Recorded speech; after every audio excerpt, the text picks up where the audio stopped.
witnesses of the council, members of the media, online viewers, radio listeners via St. Martin Gov Radio 107.9 FM, and respective radio stations island-wide.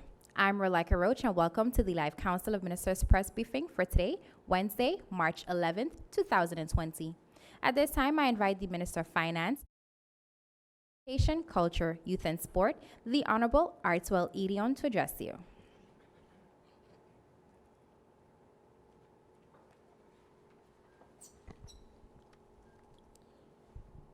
Good morning, Council of Ministers. Good morning, viewers.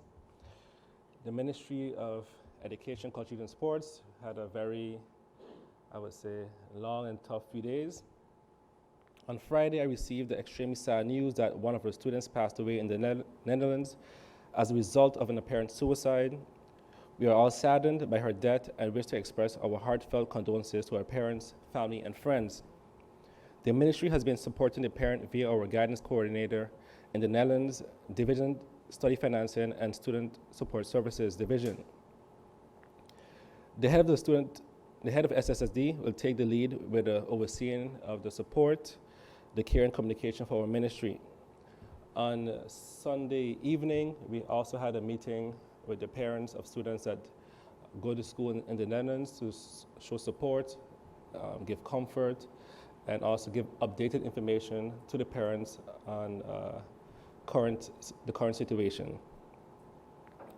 I also personally met with the parent of the student to give my personal support, and yesterday they both the head of Study Financing and the head of SSD, Ms. Mussington and Mr. Aventurin, flew out to the parent to the Netherlands to gather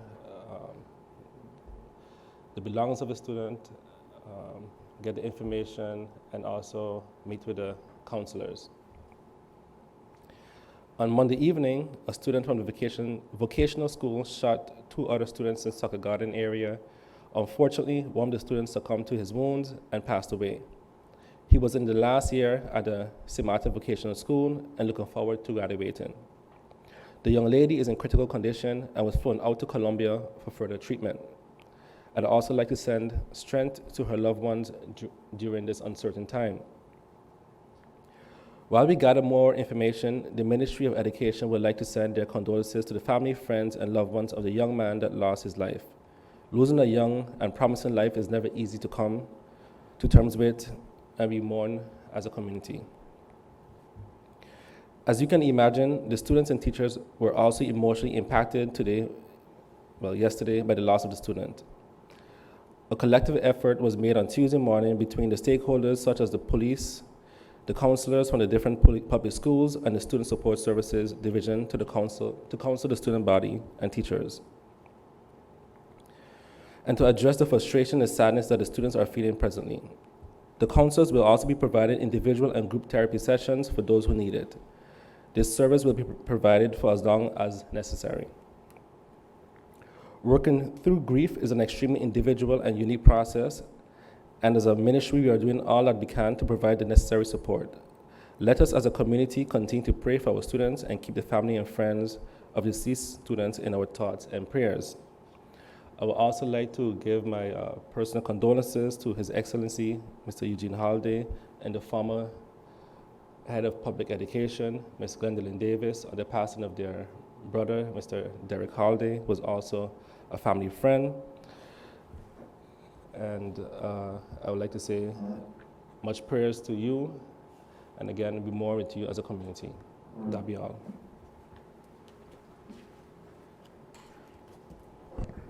Thank you, Minister Edion, for your opening remarks.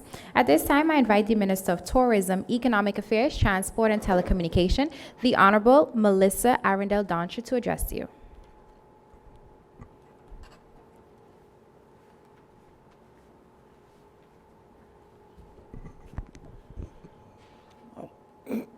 Morning to my fellow ministers, invited press, and a listening public. Over the past weekend, the Ministry of TIAT, through the Tourism Office, supported the 40th anniversary of the Heineken Regatta, for which I would like to convey congratulations to the organizers. This event brought to our shores approximately 1,200 visitors who directly participated in the event, besides the additional spectators and guests on the island. There were 149 registered vessels with an average crew of 8 persons per vessel.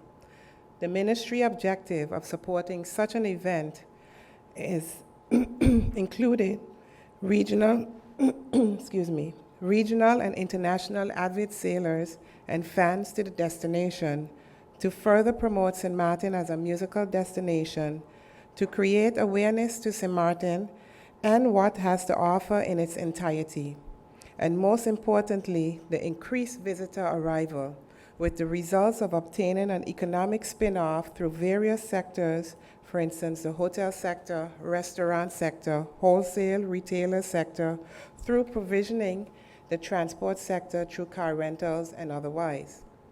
For this upcoming weekend, the St. Martin Music Festival will be hosted, for which the ministry has pledged a support in the amount of 180,000 guilders.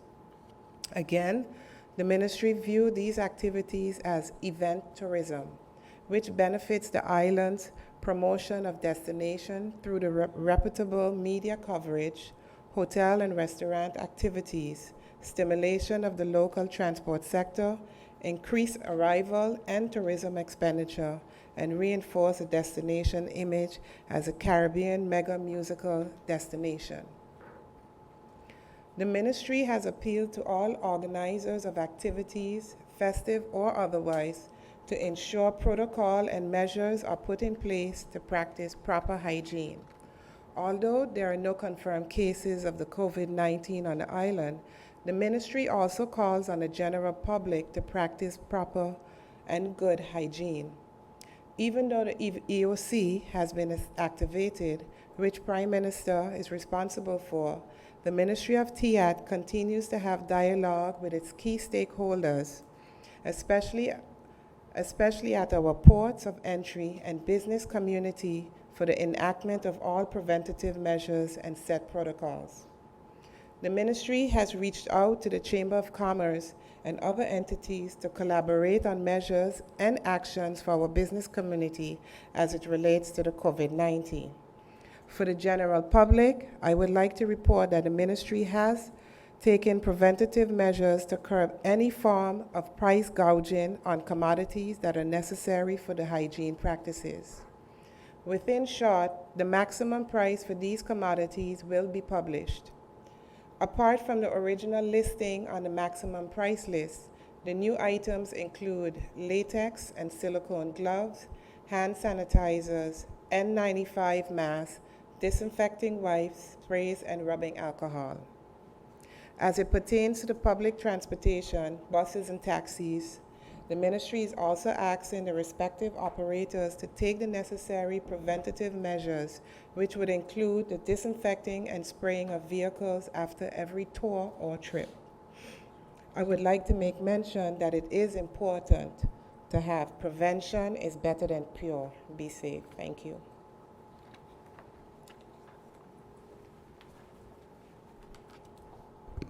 Thank you, Minister Arundel Doncher, for your opening remarks. At this time, I invite the Minister of Public Health, Social Development, and Labor, the Honorable Pamela Gordon-Carty, to address you.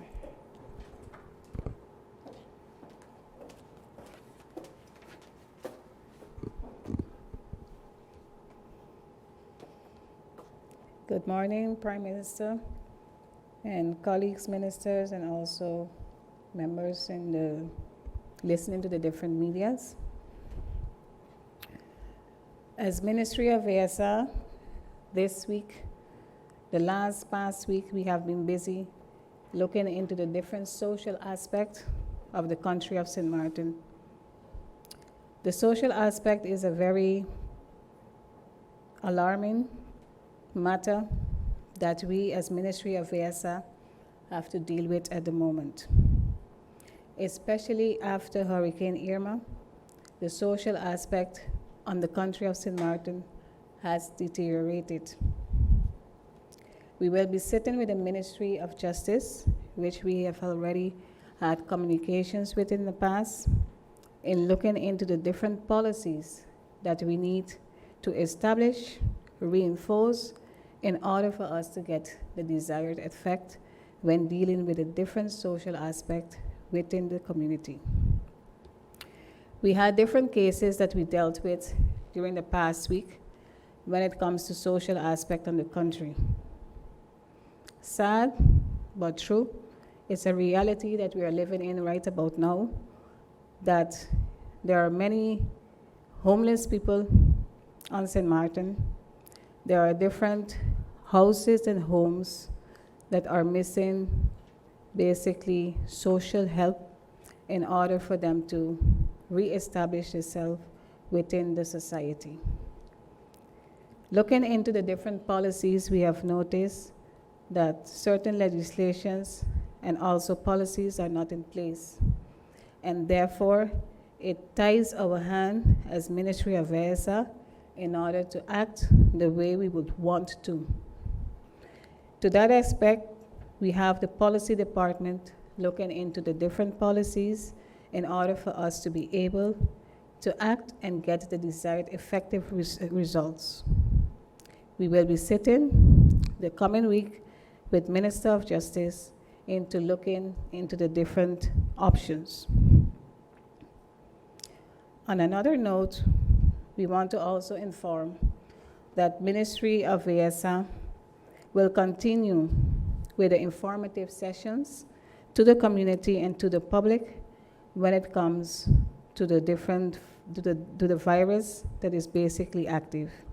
Even though the EUC has been enacted, we will continue with our informative sessions to the public. This week, we had basically CARFA. CARFA was here, and they held a workshop together with CPS, where they will be looking into the different preparedness of viruses that you can deal with, the different manners, and the different aspects when it comes to virus and prevention. So I was very pleased to hear that St. Martin was chosen as the first member state to receive support from the joint initiative between CARFA and European Union. On a third note, I want to inform that yesterday I was pleasantly surprised with a walkthrough that happened with the ambulance, where the ambulance and the fire department used to be. Work has been conducted on the building, and basically they are ready to go back into the building. Fourth, the new members of the Council of Public Health has been appointed, and therefore the Council of Public Health will be resuming their meeting this Monday, and I will be sitting with the council in order to give them what I think the council is supposed to be working on. In the past, we had that the council was comprised of doctors, and it didn't have a broad spectrum of representation of the medical group. It took us some time before we choose the new members, because we wanted the council to have a better representation of the medical group, since they are the ones who will be giving advice to the Ministry of ESA. It's good to have the different angles of the different medical sectors to be able to provide their expert advice. So it took us some time, but we are informing the public right now that the Council of Public Health has been re-established. Last but not least, the mediator also reported to the Minister of ESA, and a very elaborated report was given to me, which was also discussed. And we will be putting this also on the website, and the public can also read the different results that came out of this mediator report. As Minister of ESA, I can say that a stable and good industrial relationship between employers and employees is one of our main focus. This turn also benefits the economy and foreign investment. That was the information for today. I'm looking forward for your questions. Thank you. Thank you, Minister Gordon Carty, for your opening remarks. At this time, I invite the Minister of Justice, the Honorable Egbert Duran, to address you. Thank you, Ms. Roach. Good morning to you. Good morning to the Honorable Prime Minister, my colleague ministers, members of the media, and good morning, St. Martin. I would like to express condolences to the family of Ms. Albin Tobin. So condolences to the entire Illich family. I would also like to express condolences to the family of the former Chief of Police, Derek Holliday.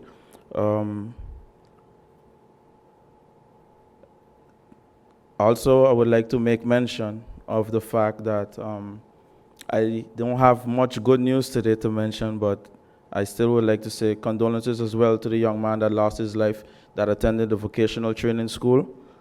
The young lady that is missing, Miss Crystal Clement, last seen on March 9th. The phone number to contact is 554-2829. I would like to urge the public to please contact this number if you see or know any information about the whereabouts of this young lady. And all in all, I would like to wish much strength to all the families involved. As a people, we are going through some really tough times. And I would like to say God bless the people of St. Martin, much strength. And I look forward to any questions you might have. Thank you very much. Thank you, Minister Duran, for your opening remarks. At this time, I invite the Minister of Public Housing, Spatial Planning, Environment and Infrastructure, the Honorable Christopher Waver, to address you.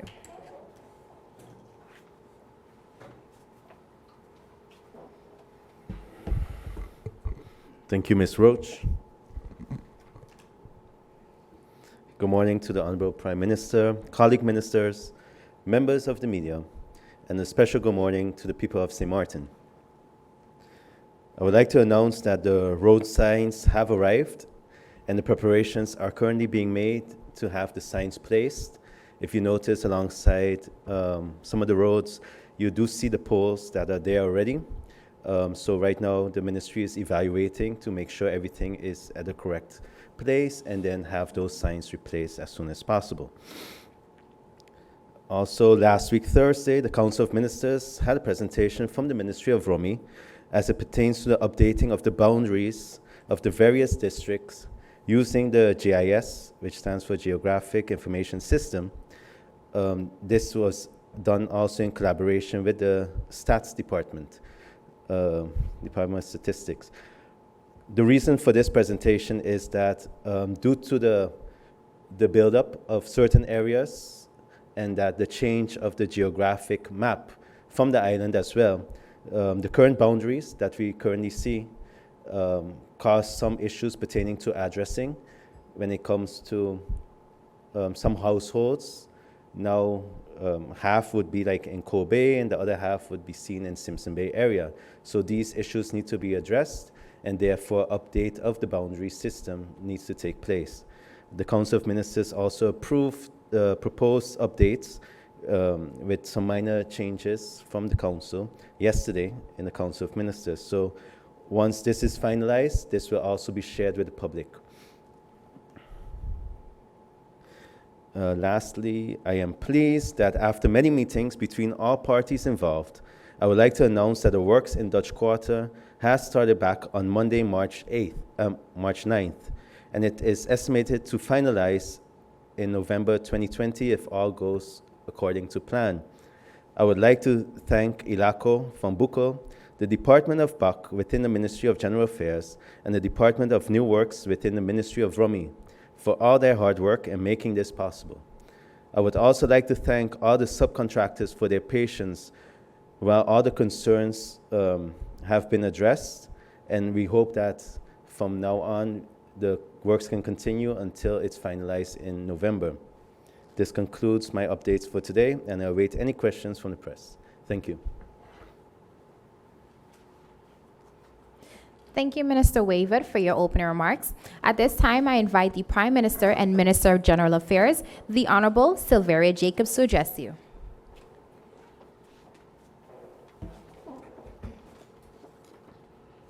Thank you very much, Relika. Good morning to you. Good morning to my colleague ministers. Good morning, St. Martin. It is, of course, an honor and a blessing for us to be here today, especially seeing and hearing the terrible news going on all around the world. But of course, here in St. Martin, we are no exception. My colleague ministers have already expressed condolences to the family and friends of the deceased young persons, as well as the brother of His Excellency. But I would like to add my condolences as well as that of my family, especially to the young lady who passed in the Netherlands, or a young gentleman who was shot, as well as a young lady in hospital recovering, hopefully recovering. Notwithstanding, we should also pray and support the family of the shooter as well. We know that we are in a very precarious position socially. We see the result in the behavior of our youth. That is not a starting point. That is usually a reflection of what is going on in our society. So I really would not want persons to turn around and say, oh, the youth, the youth, the youth again. The youth are a product of what they see, they hear, they learn. And we all have a role to play in their guidance, in their upbringing. And so I think we should take all these events as learning experiences to improve how we are behaving as adults, to teach by example, to guide, support, and of course to discipline with dignity. This is something we've been promoting in the schools, but of course disenfranchised youth left on their own, will react in ways that are mostly unacceptable. So we pray for all those concerned, including all the family and friends of these young people, and pray for the safe return of Miss Clement to her family.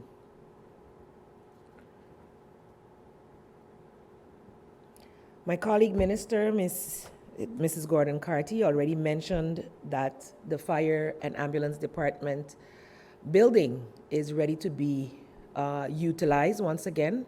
I was able, though I missed yesterday's walkthrough, I was able to get and walk through this morning as I am in charge of the fire department. And from what we had seen back in December to now, I must say is a vast difference. The renovation works began on January 2nd, as had been promised, and I'm proud to say that they have been completed. It included remediation of mold buildup within the ducts and the air conditioning, improved lighting and repainting of walls, and reparation of water damage. The fire and ambulance workers can expect to move back into the building, as was stated earlier, within the coming days.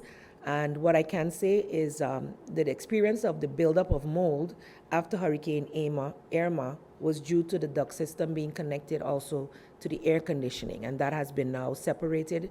There is a complete new system within that, and so it's no longer just circulating within the ceiling. The renovation works were carried out by Home and supervised by Stichting Overheidsgebouwen. The firemen and ambulance personnel now have an environment that is safer, friendly, and conducive to the health and well-being of such valued workers while they're on the job. As you know, fire department, when they're on shift, spends 24 hours within the building. The government is very grateful to these very valued servicemen and women and thank them for their patience during this process. They spent just over 2 months out of the building for this work to take place, and I'm sure they will be very happy now to return.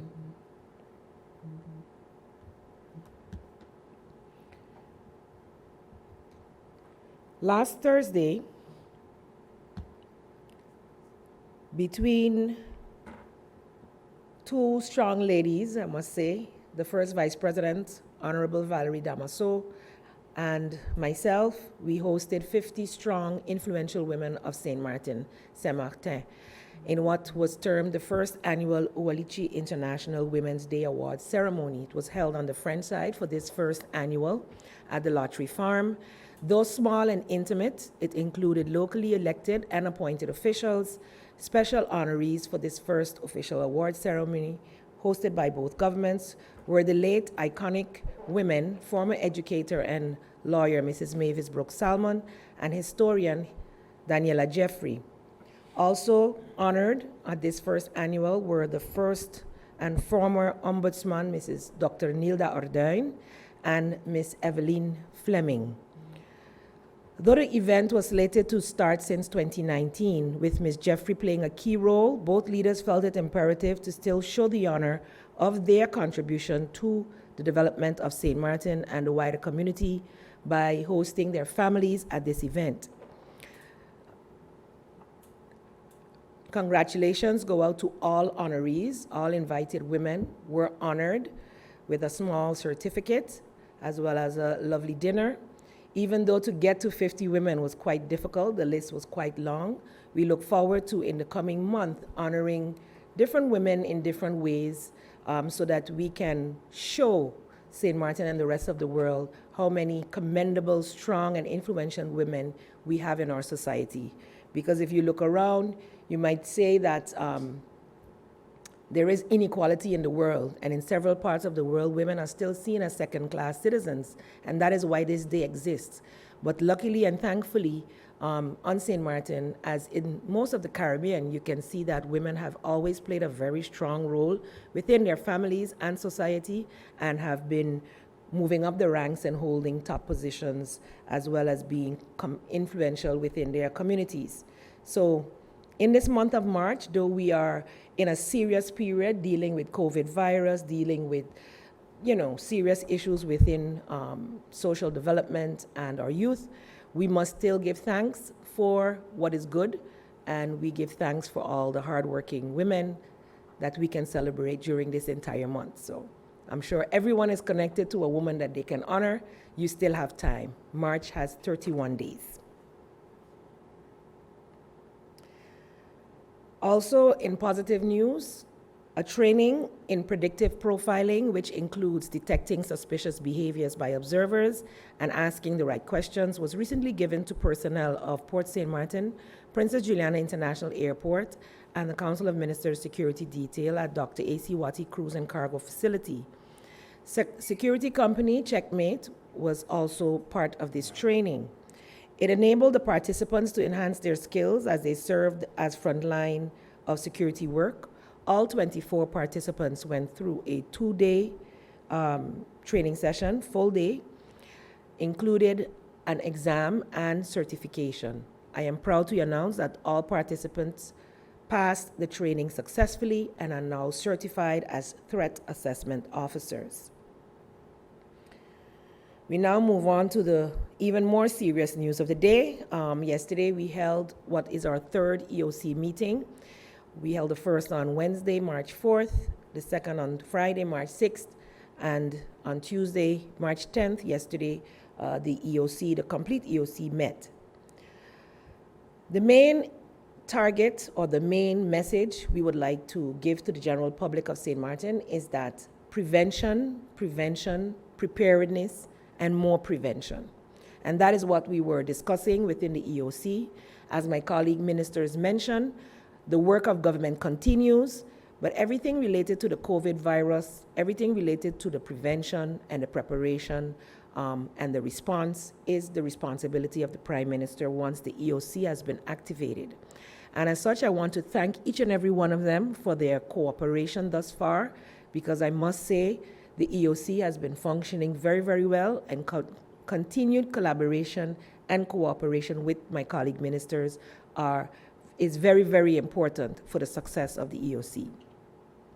The WHO, in speaking at the COVID-19 media briefing, the Director General stated that the COVID-19 epidemic, quote, can be pushed back, and only with a collective, coordinated, and comprehensive approach that engages the entire machinery of government. And so I thank you that we are living up to what the WHO recommends in all aspects. Leadership from the top, we call on all country leaders to mobilize their plans, coordinating every part of government, not just the health ministry, security, diplomacy, finance, commerce, transport, trade, information, and more. The whole government should be involved. And this is a quote from Dr. Tedros of the WHO. So several packages have been made available to countries, and I must say St. Martin is seeing that increasing capacity to detect and care for patients, ensuring that hospitals have space, supplies, and necessary personnel while developing life-saving medical interventions also forms part of our core priorities as we prepare. I can update that from the TIAT ministry, which is ESF 10, the harbor and the airport were involved in that meeting. We were apprised of all of the updated safety and security as well as sanitation protocols that the harbor is involved with.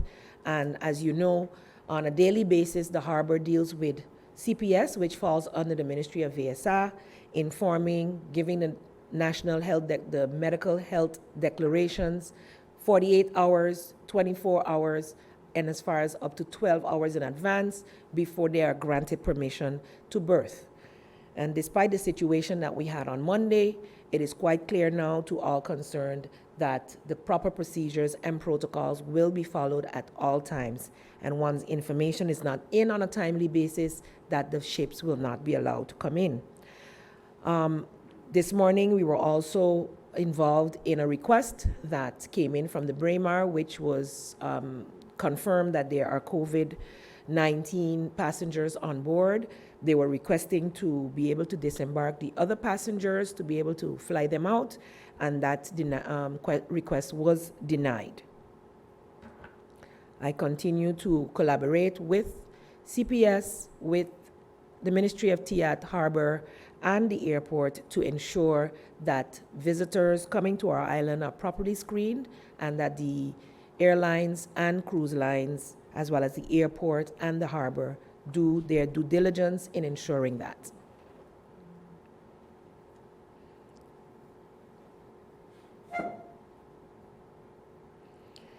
We have also been looking at improving the time span where our testing takes place. As you know, based on our connection with the Netherlands, our testing takes place with the RIVM in the Netherlands. Curacao and Aruba now also have testing possibilities, so we are looking to increase our collaboration there, as well as have discussions with our partners on the French side, which uses Guadeloupe at the moment for their testing facilities. So we are looking at increasing the time or decreasing the time in knowing whether a person tested is actually confirmed. What we must reiterate is that a possible candidate must have 2 positive testings to be considered an actual threat, and those who have been going through isolation must go through 2 negative testings to be released and able to be back in society. The St. Martin Medical Center also updated and we are looking at increasing capacity. We know one of our biggest problems is the lack of capacity, and therefore we are making arrangements together with our international agencies, as well as having the pavilions here on St. Martin to increase the capacity for the medical center. There is a clear-cut plan in place. We hope to be able to execute it in time before any outbreak takes place. Bureau Telecommunication and Post, which is in charge of all telecommunications and post institutions, did a check as well and was able to confirm that Telem, UTS, and some of the radio stations they visited were up to date in terms of their protocols, and the ones that were not were provided with protocols that they would be able to implement in order to protect their staff and clients.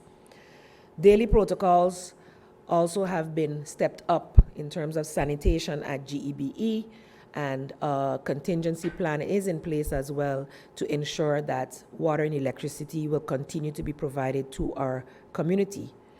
As the minister mentioned, Minister of TIAT mentioned, we are moving forward to be able to put max prices so that there will be no taking advantage of the people of St. Martin during this very precarious time, understanding though that there will be a shortage worldwide of certain products, as well as a delay in getting certain products to the island. We have to be very careful, we have to be very vigilant, and I'm asking the general population not to go on a spree and buy out everything once you see it. Think on your fellow man, take what you need, and we will continue to ensure that they are updated and provided as long as they remain on the world market.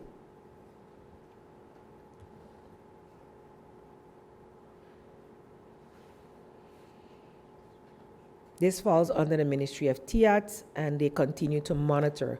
The general public also has a role to play in this. If you notice that someone is increasing or a business is increasing prices, you should take a photo and report that to the Department of Economic Licenses, Economic Affairs. So we can find these numbers on our Facebook page, but most definitely you can help us to help you by reporting any incidents where you notice that prices have spiked on key items. From the Ministry of Education, Culture, Youth and Sports, I must report that all schools have been notified. The school has also contacted all school bus transportation vendors to ensure that there is an increase in their cleaning protocol, hygiene protocols, and I must confirm that I'm very, very pleased with the response and the feedback received in yesterday's EOC meeting. The Department of Communications, DCOM, has been charged with communication, that is ES 8, and they have been ensuring that the communication to the public is optimal. We are on the digital boards, in the newspaper, on the radios with PSAs, and BTP has assured us that the PSAs will continue to be provided to the general public free of charge. And I ask the general public to also look out for that information. I know that DCOM will, during this broadcast, ensure that the place and where we can find information is projected during this broadcast, but all of us who are internet savvy and on our phones all day, you should go to government's Facebook page intermittently, check for updates to ensure you are well informed. Most know that some travel restrictions have been implemented. We are also want to ensure that what has been put out for the airlines will also count for the cruise lines and others coming in. And though we have not canceled any public gatherings, we must remain vigilant. We have done an evaluation of the Heineken Regatta, and all the protocols had been followed in terms of safety and hygiene, and we have had no incidents reported as a result thereof. There was also very high vigilance by the Justice Department throughout this period, and they had all received the ministerial decision of the minister in terms of heightened security or enforcing of the existing rules.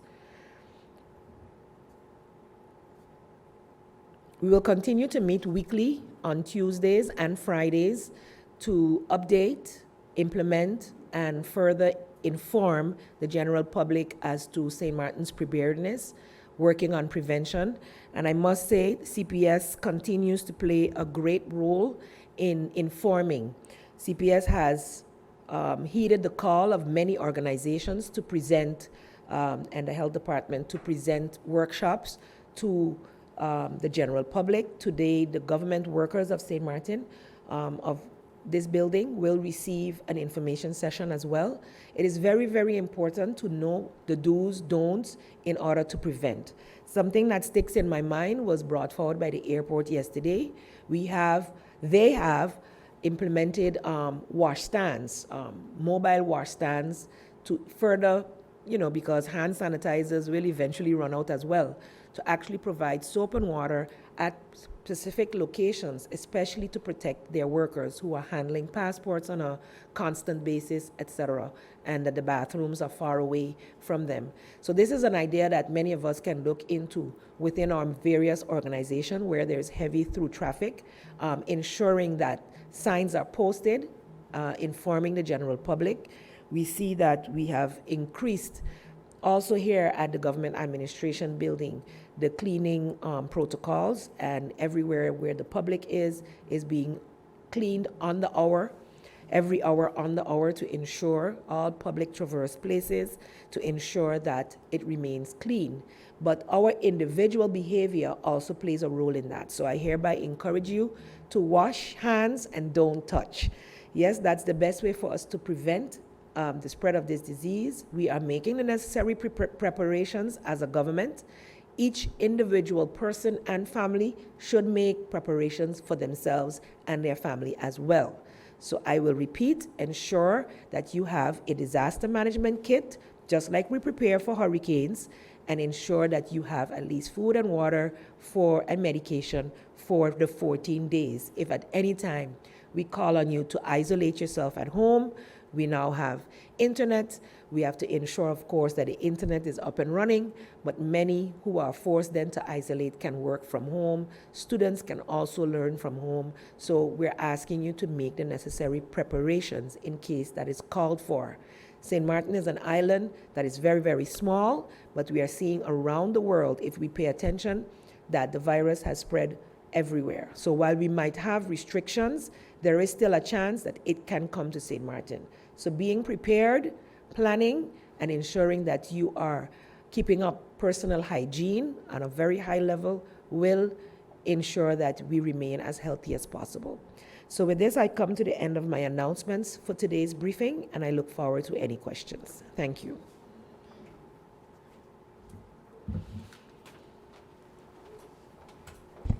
Thank you, Prime Minister Jacobs, for your opening remarks. We will now have a commercial break. When we return, we'll head over to the question and answer session. Please stay tuned.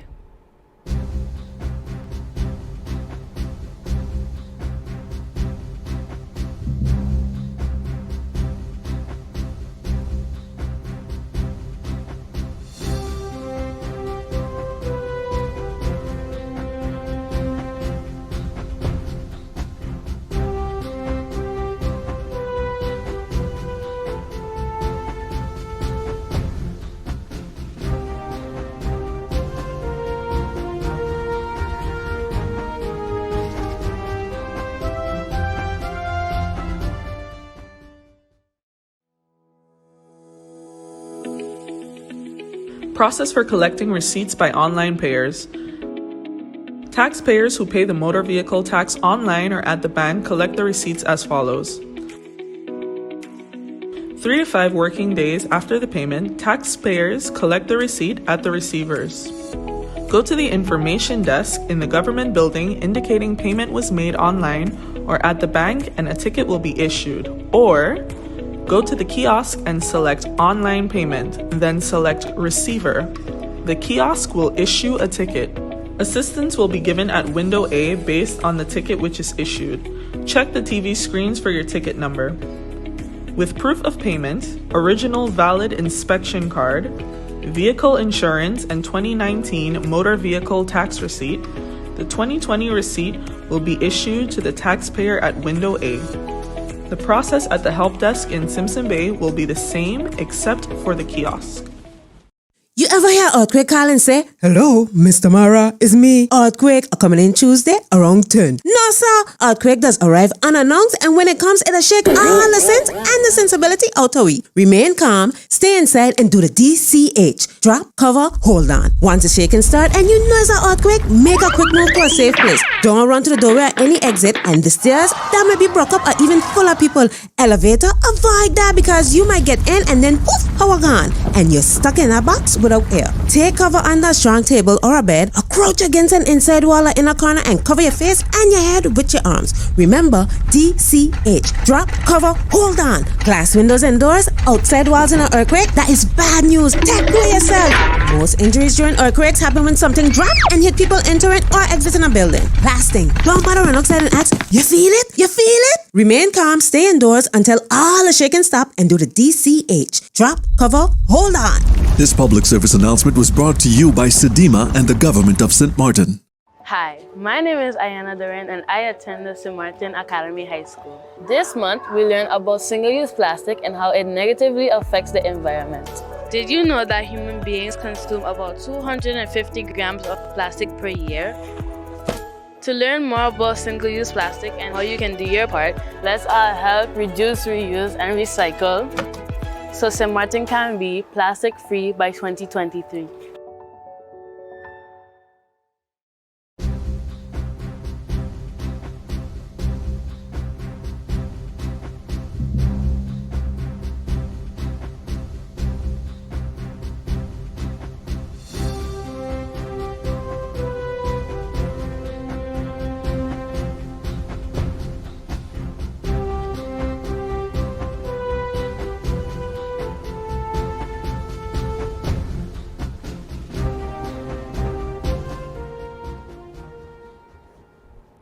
Welcome back to the live Council of Ministers press briefing. Thank you for joining us. We now move on to the question and answer session. Lyndon Brown of BCA TV, since you are the only media partner, I will allow 2 questions. You have the floor.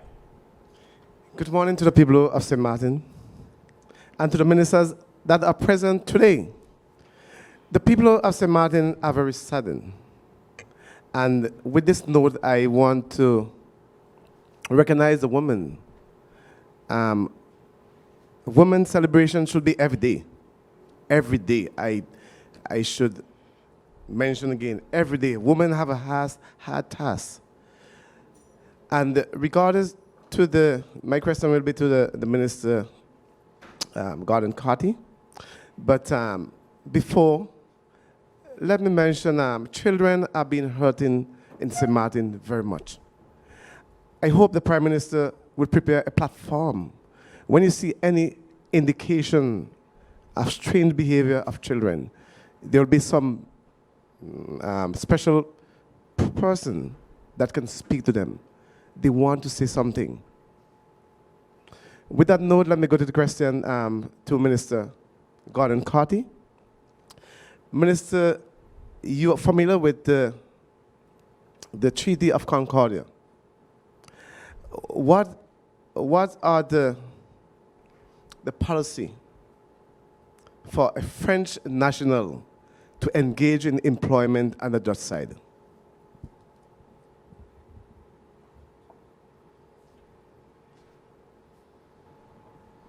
Thank you, Mr. Brown, for your question. Well, at this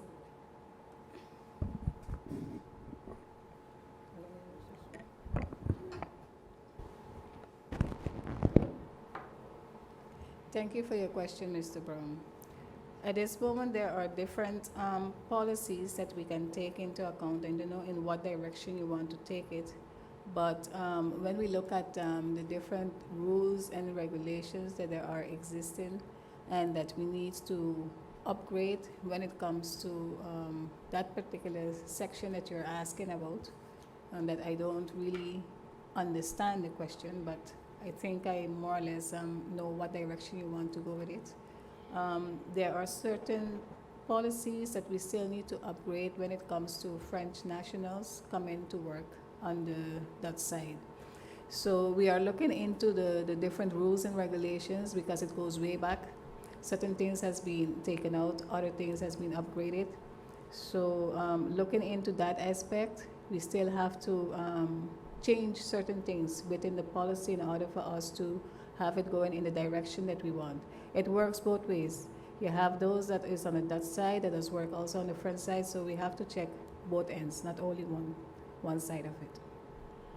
Thank you, Minister Gordon Carty. Mr. Brown, I will allow your final question.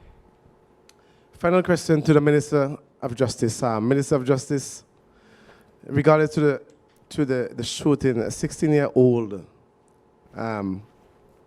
use a gun. I mean, he don't have employment to buy a gun. If the authority found out that there are, of course, there are something behind it, what stern warning you want to give to the public? Elderly men and women who fuel younger boys and girls to do evil. Good morning once again. Thank you for your question. I would like not to go into the case, and I'm not sure what you're talking about when you say 16-year-old. Up to now, there has been no confirmations of anybody being questioned or admitting to the crime. So I just wouldn't like to go into that right now, unless you have a different question. I'm familiar with the young guy. Most of the time, he will be on the street. And parents, again, this should be a message to parents. That sometimes your children are on the street, and you don't know. There are people on the street who are Mr. fueling Brown, them. can you please ask the minister a question, please? Yes. Thank you. And the minister said he don't want to go in that area. Could I ask another question? You may ask another question, yes, seeing that Right. the minister does not want to go into the case. Right. So, another question to the Minister of Tourism. Minister of Tourism, the regatta has come and gone. How did the regatta benefit the local people and the local businesses? Thank you, Mr. Brown. As I mentioned before,